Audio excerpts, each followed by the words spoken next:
Can we talk about something for a second? This is some real life reflections from ordinary days. And I just wanted to talk about how you're allowed to participate in life and not just observe it. And being older or responsible doesn't mean that you stop living. And it doesn't mean you outgrow things that could have brought you joy. You can always go back to it. It's like when you go to Disneyland. You go to Disneyland, and depending on your age, it could have different meaning.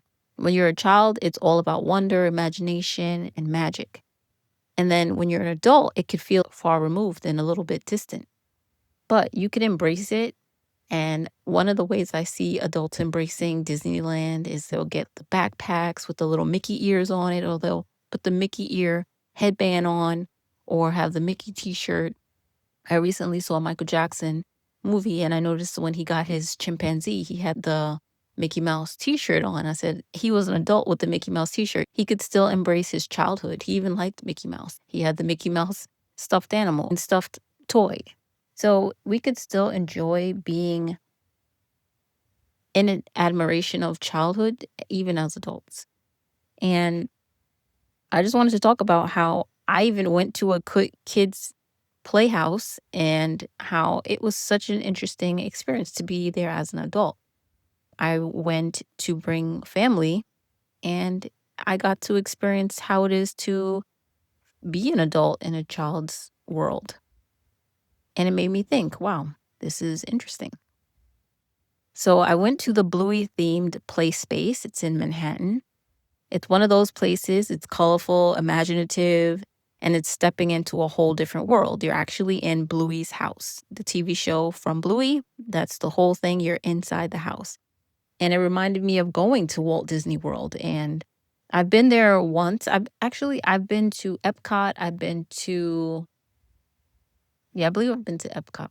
And it's just that whole theme where everything is themed around the idea and where everything feels magical.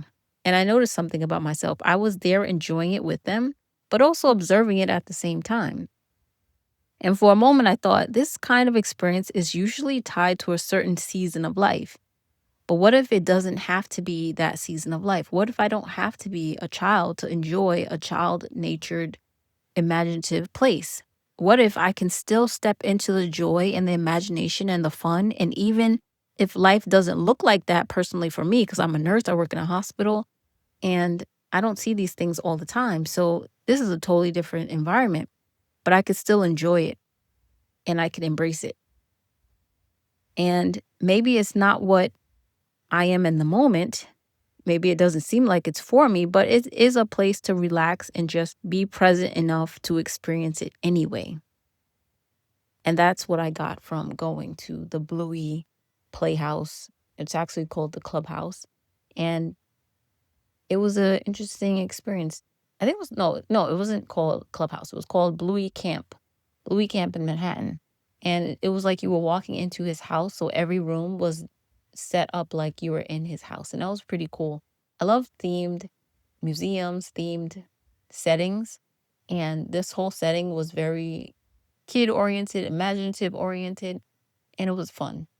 And I got to let myself just be and embrace the fun of a kid like place and bring my niece and nephew in and let them enjoy it.